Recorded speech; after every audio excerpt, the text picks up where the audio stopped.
Hello viewers, আসসালামু আলাইকুম। কি খবর সবাই, কেমন আছেন? আশা করছি সবাই ভালো আছেন। আলহামদুলিল্লাহ আমিও ভালো আছি। আমাদের ইউটিউব চ্যানেলটিতে আপনাদের অনেক বেশি রেসপন্স পাচ্ছি, সাড়া পাচ্ছি। এজন্য আপনাদেরকে অসংখ্য ধন্যবাদ সবসময় আমাদের সাথে থাকার। আশা করি প্রতিনিয়ত আপনাদের সামনে হাজির হব নতুন নতুন অজানা তথ্য নিয়ে। আজকে কথা বলবো ফার্স্ট টাইম সেক্স, অর্থাৎ প্রথমবার সহবাসের যে অনুভূতি বা ফিলিংস সেটা নিয়ে। অনেকের মধ্যে বিশেষ করে দেখা যাচ্ছে যে নবদম্পতির ক্ষেত্রে অনেক সময় একটা ভয় কাজ করে। বিশেষ করে ফার্স্ট টাইম সেক্সের কথা যখন তাদের মাথায় আসে, নারী পুরুষ উভয়ের মধ্যে একটা অতি কাজ করে। অনেকে মনে করে থাকেন যে কিভাবে হবে বা কি হবে। আসলে এই যে একটা অনুভূতি, এটা কিন্তু দেখা যাচ্ছে যে তাদের মধ্যে একটা দুশ্চিন্তা তৈরি করে। অনেক সময় অনেকে এত বেশি নার্ভাস হয়ে যায় যে তারা অনেক বেশি ভীত হয়ে যায় এবং স্বাভাবিক যে কাজ সেটা করতে পারে না। অথচ সেক্স কিন্তু আমাদের জীবনে খুবই স্বাভাবিক এবং গুরুত্বপূর্ণ একটি। এটা মূলত নির্ভর করছে বিশেষ করে যারা প্রথমবারে সহবাসের ক্ষেত্রে জড়িয়ে যাচ্ছেন বা প্রথমবার সহবাস যারা করতে যাচ্ছেন, তাদেরকে বেশ কিছু জিনিস মাথায় রাখতে হবে।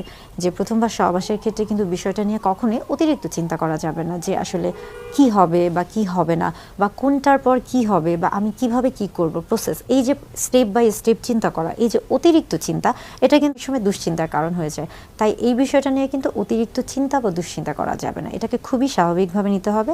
এবং পুরুষদের ক্ষেত্রে একটা টেন্ডেন্সি রয়েছে, অনেকে মনে করে থাকেন যে প্রথমবার সহবাসের ক্ষেত্রে স্ত্রীদের, অর্থাৎ তাদের ক্ষেত্রে একটা সতীত্ব প্রমাণের একটা বিষয় চলে আসে। বিশেষ করে অনেকের মাথায় থাকে যে প্রথমবার সহবাসের ক্ষেত্রে স্ত্রীদের হাই বা যে যোনিপথের যে পর্দাটি রয়েছে সেটা হয়তো বা ছিঁড়ে যাবে, বা সেটা হয়তো বা সেখান থেকে অনেক বেশি ব্লিডিং হবে বা রক্তপাত হবে। এই যে একটা ভ্রান্ত ধারণা, এটা কিন্তু অনেকের মধ্যেই রয়েছে।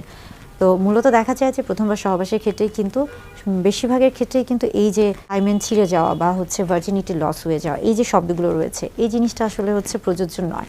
কেননা প্রথমবার সহবাসের ক্ষেত্রে সবসময় যে আসলে অনেক বেশি ব্লিডিং হবে, এটা কখনোই সম্ভব না। বরং এটা আসলে বেশিরভাগ ক্ষেত্রে আমরা বলে থাকি যে স্ত্রীদের ক্ষেত্রে স্ত্রীদের যোনিপথের নিচের অংশে একটা হাইমেন নামক একটি পর্দা আছে, যেটা কিনা একটা ইলাস্টিক বা একটা রাবারের মতো একটি পর্দা। এবং এটা দেখা যাচ্ছে যে হ্যাঁ, প্রথমবার সহবাসের ক্ষেত্রে অনেক সময় অনেকের ক্ষেত্রে কিছুটা ব্যথা হতে পারে বা কিছুটা ব্লিডিং, তবে এটা খুবই সামান্য হয়ে থাকে। এবং এটা তখন হয়ে থাকে বিশেষ করে যাদের দেখা যাচ্ছে যে হাইমেন বা পর্দাটি কিছুটা শক্ত মাংসপেশি গঠিত, কিন্তু তাছাড়া বেশিরভাগ স্ত্রীদের ক্ষেত্রে এটা কিন্তু অর্ধচন্দ্রাকৃতির হয়ে থাকে এবং তাদের ক্ষেত্রে এই যে ব্লিডিংয়ের যে বিষয়টি, এটা কিন্তু থাকে না এবং অনেক সময় পেইনের বিষয়টিও থাকে না।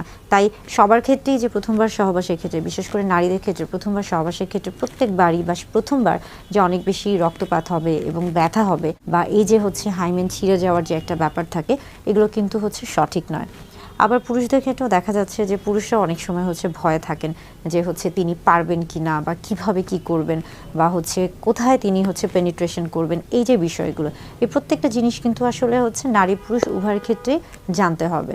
বিশেষ করে দেখা যাচ্ছে প্রত্যেকেরই, নারী পুরুষ উভয়ের ক্ষেত্রেই সহবাসের পূর্বে আসলে পুরুষ এবং স্ত্রী প্রজননতন্ত্র বা বাহ্যিক প্রজননতন্ত্র এবং জননাঙ্গ, এই বিষয়গুলি সম্পর্কে একটা সম্যক বা একটা ভালো ধারণা থাকতে হবে।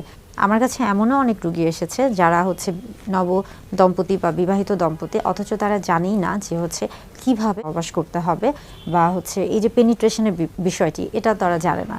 তো এই বিষয়গুলো সম্পর্কে আসলে ধারণা থাকা উচিত। আর প্রথমবার সহবাসের ক্ষেত্রে সবসময় বলে থাকি যে আসলে সেক্সুয়াল এডুকেশন বা সেক্স এডুকেশনটা সবসময় দরকার। তা না হলে শুধুমাত্র সহবাসের ক্ষেত্রেই নয়, সহবাসের পরে যে বিভিন্ন রকমের বা সহবাসের ফলে যে বিভিন্ন ধরনের যৌনবাহিত রোগে আক্রান্ত হতে পারে, এই প্রত্যেকটা জিনিসই আসলে প্রত্যেকের জানা উচিত। এবং এগুলো সম্পর্কে এগুলো থেকে একজন যেন ভালো থাকতে পারে, সুস্থ থাকতে পারে, তাই প্রত্যেকেরই কিন্তু সেক্সুয়াল এডুকেশনটা অত্যন্ত গুরুত্বপূর্ণ।